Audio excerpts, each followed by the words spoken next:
Hello friends, दो तरीके जिससे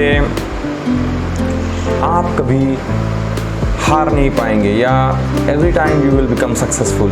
there are only few ways by which you can become successful in your life in everything that you do. So let's understand दो important और बहुत important attitudes या life जीने के तरीके जिससे आप कभी फेल नहीं होंगे for sure. First and foremost, पहले तो आपको अपने जीवन में एक तब्दीली लानी होगी. You will have to change the attitude of your living. Stop considering failure as a different part of your life.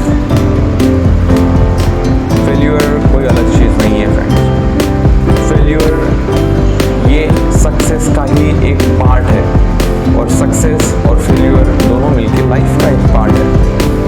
आप ऐसा सोच रहे होंगे कि हाँ ये फेल्यूर अलग है, ये सक्सेस अलग चीज़ है. ऐसा कुछ भी नहीं होता. जैसे नमक, आप अगर सब्जी में नमक डालते हैं तो सब्जी में नमक डालने के बाद आप ये नहीं कहते कि ये नमक की टेस्ट है जो मैं अभी एक्सपीरियंस कर रहा हूँ या फिर इस सब्जी में मसाला डाला ही नहीं गया है. ऐसा नहीं होता.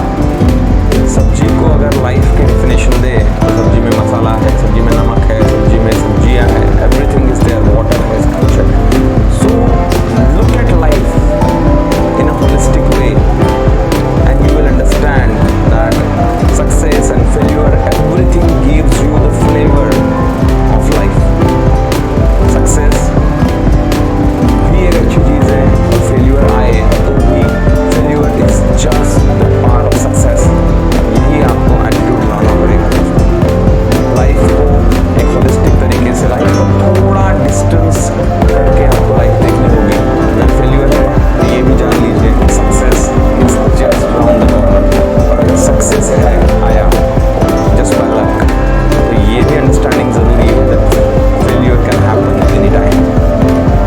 सेकेंडली, द सेकेंड सूत्र और second rule that I would like to tell you is stop taking yourself so seriously. जितने भी लोग हैं जो आज के डेट में मैंने किया, मैंने पढ़ाई की, मैं जीता, ये जो मैं का जो रटन लगाते रहते हैं लोग, इन सब लोगों को फेल्यूर का बहुत ज़्यादा डर होता है. यही लोग वो लोग हैं जो फेल्यूर से, छोटे से फेल्यूर से डिप्रेशन में चले जाते हैं. So stop taking yourself so seriously. अगर पढ़ाई में अच्छे हो तो just consider that I am an instrument through which the great things are going to happen. If you are good in research, just think as if you are an instrument. Don't take yourself so seriously that you start considering that you are the one who are creating it or you are the one who is doing this amazing thing in the world. So please समझिए इस बात को. जितना ज़्यादा आप ये सोचेंगे कि ये मैंने किया है उतना ही ज़्यादा वो आपके लिए टॉक्सिक हो सकता है. अगर कोई चीज़ आप कर रहे हैं, मन से कर रहे हैं और उसका आउटकम अगर पॉजिटिव आता है तो that will add an ego, that will definitely add anger in you. मैंने किया, घमंड. और जब ये घमंड थोड़े से फेल्यूर से, because if in case you consider yourself successful, इसका मतलब ही है कि कुछ दिनों बाद फेल्यूर आएगा और जब फेल्यूर आएगा तो वो ईगो टूटेगा और जो डिप्रेशन या फिर जो मानसिक संतुलन खोने की जो हमें आदत है वो आदत बनती रहेगी. इसीलिए दोस्तों, don't take yourself so seriously. Just consider your mind as a pendulum. अगर आपको परीक्षाओं में अच्छे नंबर्स आए हैं, देखिए कि उसके कारण आप बहुत ज़्यादा ओवरजॉयड है या फिर बहुत एंजॉय कर रहे हैं, बहुत सेलिब्रेट कर रहे हैं, लोगों को जा के बता रहे हैं, तो always consider one thing, your pendulum is moving to one direction. एक डायरेक्शन में पेंडुलम मूव कर रहा है. जितना आप उसको मोमेंटम देंगे, जितना आप एंजॉय करेंगे, उसी तरीके से जब, because pendulum is never settled at one position, जितना आप उसे एक साइड पुश करेंगे उतना ही वो दूसरे साइड में आएगा. तो the moment mind change the direction और एक चीज़ गलत हो जाए उस फेल्यूर, उस सक्सेस के बाद, तो आप देखेंगे कि धीरे धीरे डिप्रेशन के साइंस एंड सिम्टम्स शुरू हो जाएंगे. धीरे धीरे इश्यूज लाइफ में बढ़ जाएगी. धीरे धीरे आप उन चीज़ों में रस लेना कम कर देंगे जिसमें आपका रस था। तो इसलिए दोस्तों, there are many examples if you see, अगर आप ऑफिस में जाते हैं और अगर 2 दिन की छुट्टी है बीच में, उन 2 दिन की छुट्टियों में आपने बहुत आलस किया, बहुत ज़्यादा दोस्तों के साथ घूमने गए, मस्ती की, मज़ा किया, और उसके बाद आप ऑफिस में जाने की कोशिश करेंगे, आपका मन नहीं करेगा। क्यों? क्योंकि माइंड जो है वो पेंडुलम की तरह एक डायरेक्शन में जा चुका है, अभी वो जब वापस जाने वाला है आपको बहुत तकलीफ होगी। इसीलिए be stable all the time.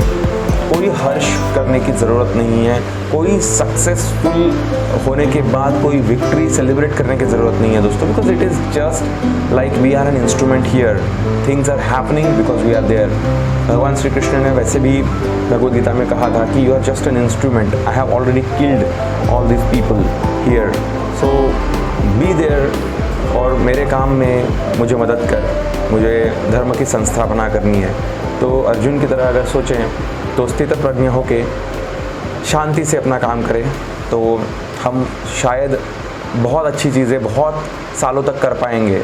Jiddu Krishnamurthy जी, जिन्होंने 60 साल 70 साल तक अपना जो स्पिरिचुअल काम था वो किया, 60 साल तक किया, क्योंकि उन्हें उन सारे कामों में कोई ईगो या फिर कोई भी किसी भी तरीके का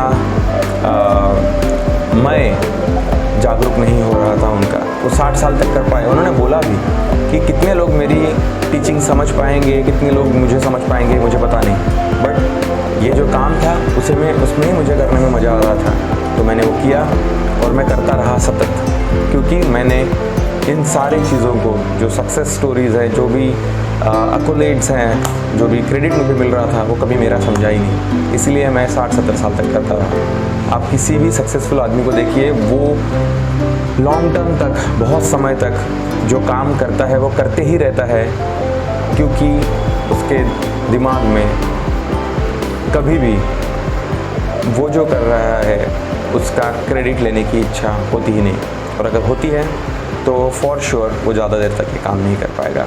थोड़ा बहुत मोटिवेशन मिलेगा तब तक कर पाएगा, उसके बाद उसका माइंड का पेंडुलम जब रिटर्न आएगा तो डीमोटिवेट होके वो काम बंद करेगा फॉर श्योर।